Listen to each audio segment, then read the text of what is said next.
Hey guys, welcome. So I'm back with another install and I'm just showing you guys how I took my bleach powder and my cream developer and I'm mixing it into my bowl and I'm going to make it a consistency where it's right.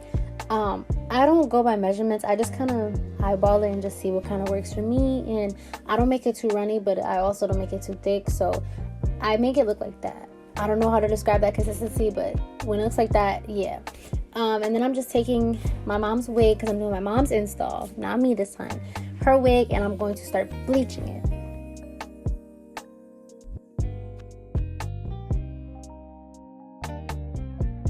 When you bleach your knots, you want to make sure that you cover all sides of it like this, and when you wash it out, you want to make sure that the knots give a brown tone, but don't overdo it. Here's me parting a middle part so that way I can begin plucking, and I'm also going to part where the edges are, and I'm going to part this section a little bit on the thicker side so that way I can do 2 layers of plucking, and you'll see it here. So this is the first layer where I'm starting to pluck behind the hairline, and then in just a second I will part that into a smaller section like right here, and I'm going to pluck right there where my finger's tracing. This is how the lace looks after I plucked it, and this wig was so bulky, like that will come up later, but I ended up blow drying it afterwards, and once it was all dry I used my even lace tint and I sprayed it just to tint it. I didn't want to do too much because I didn't want it to look too crazy, but yes, I tinted it to my mom's skin complexion. Okay, and this is my muse right here. This is my mommy, and I'm putting the wig cap on her head, and I'm cutting some ear holes out for her. My mom has slightly big ears, so the hole was a little bit bigger, and I did run into a few problems with cutting the wig cap because it was a little bit small, but I'm spraying 2 layers of my Got2b, and in between each layer I'm thoroughly blow drying, and I'm just using my finger to trace over to see what still kind of feels sticky and what feels more dried, so I can know where I should put the blow dryer at more. And in this video my mom is laughing so much. I don't know what was so funny, but she's gonna be laughing the entire time.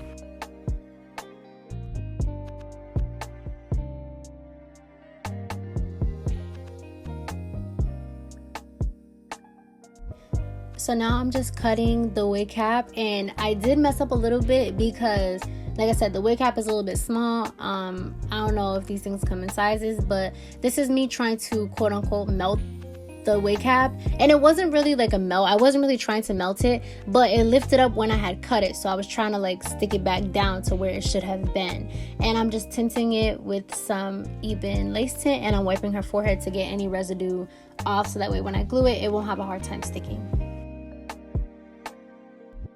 Alright, now it's time to slap the wig on her head. Now, like I said, this wig is so bulky. Like, I was actually starting to get annoyed towards the end. And this wig took me 4 hours, like the entire time, to customize it and to install it. It took 4 hours. But I'm cutting some lines in the lace so that way it's easier for me to glue it down and then pull each section down once it's dry.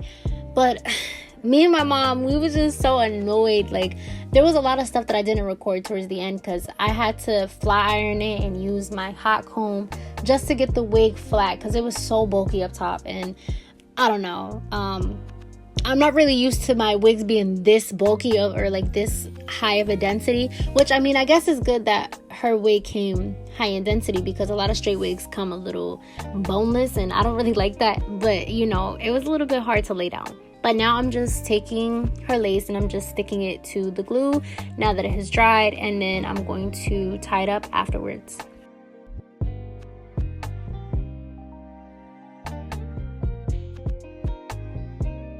Okay, so now it's time to cut the lace, and I did a really good job with this wig, but I wish it wasn't as bulky because I just don't like that. Like, I don't know, I don't really like the bulkiness.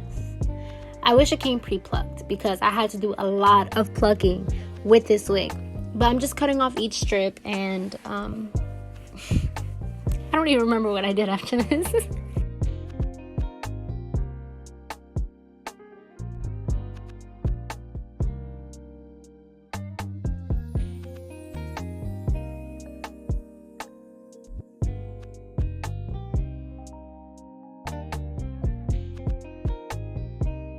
And then this is me just sticking down some loose pieces that didn't end up getting glued down all the way.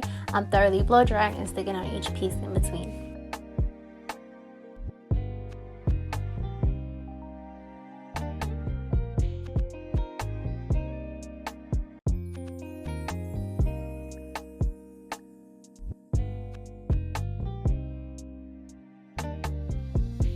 I'm going in with a little bit of lace tint just because the lace didn't really tint all the way how I thought it was. But overall, it did pretty good. I just went to fix it up a little bit.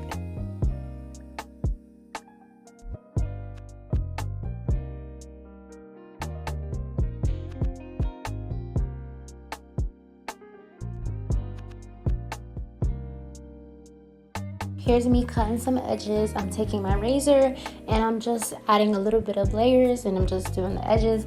And then I'm also going to take my flat iron and I'm going to curl them upwards to kind of create like the fluffy edges look, which it didn't really look fluffy, but you know, it's okay. And I'm taking my Shine and Jam and I'm just going to swoop it upwards.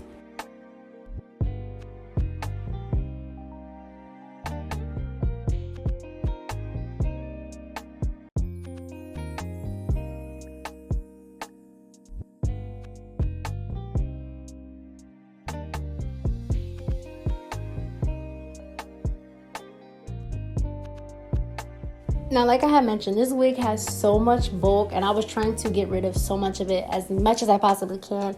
So I'm just taking my wax stick and I'm just smearing it all over in every single crevice that I can. And I'm going to take my hot comb and I'm trying to flatten this part so bad. This took me the longest, like this part, and also like actually flat ironing the wig itself and the top part of the wig. I didn't even put that in the video because it took me forever to do that. But this is just a little glimpse of what I did. We're going to pretend like, you know, it was so easy to get this wig flat, but it really wasn't. This was the finished product. I hope you guys enjoyed. Make sure to leave a like and subscribe.